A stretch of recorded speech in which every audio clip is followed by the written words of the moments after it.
আজকালকার দুনিয়া আত্ম-উন্নয়ন নিয়ে লেখা অধিকাংশ বইতেই আপনি খুব কমন একটা কথা পাবেন, যা হচ্ছে নিজেকে গোছাতে হলে, দিনটাকে কর্মমুখর করতে হলে, অগোছালো জীবনের লাগাম টেনে ধরতে হলে আপনার সকালটাকে কাজে লাগান। সকাল সকাল বিছানা ছাড়ুন। ঘুম ভাঙার বেলায় প্রতিদিন হারাতে থাকুন ভোরের পাখি আর সূর্যকে। সকাল থেকেই লেগে পড়ুন কাজে। দেখবেন এতদিন যে সময় আপনার ঘুম ভাঙত, এখন সেই সময়ের মধ্যে দিনের অর্ধেক কাজই আপনার করা হয়ে গেছে।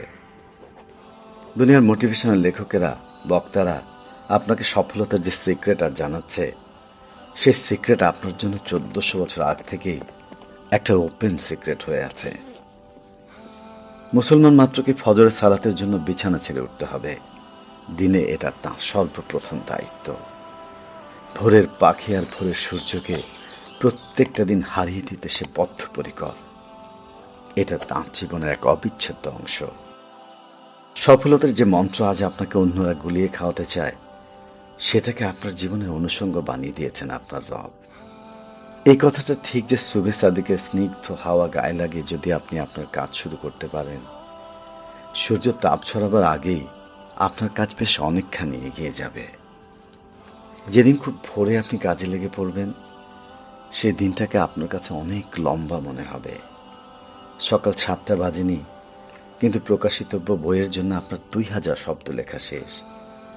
সকাল 7টা বাজতে এখনো কিছুটা বাকি, কিন্তু ক্লাসের প্রেজেন্টেশন আপনি তৈরি করে ফেলেছেন, লিখে ফেলেছেন অ্যাসাইনমেন্ট। বাদ বাকি সদস্যরা এখনো বেঘোর ঘুমে অচেতন, কিন্তু ঘর গোছানো, সকালের নাস্তা তৈরি সব কাজ শেষ করে আপনি দেখলেন ঘড়িতে তখন কেবল 6:30 বাজে। দিনের অন্য সময়গুলো যেখানে চোখের পলকে হারিয়ে যায়, ভোরের সময়গুলো যেন সেখানে ফুরোতেই চায় না। আপনি আমার সামনে কার উদাহরণ পেশ করবেন? Bill Gates, Steve Jobs, Jeff Bezos কিংবা ইলন মাস্ক? এদের যে কারো কাছে যদি আপনি সফল হওয়ার তরিকা খুঁজতে যান, তারা শুরুতেই আপনাকে বলবে, বি আ মর্নিং পারসন। সকালে কাজ করে যে শান্তি পাওয়া যায়, দিনের আর কোনো সময় সে শান্তি পাওয়া যায় না।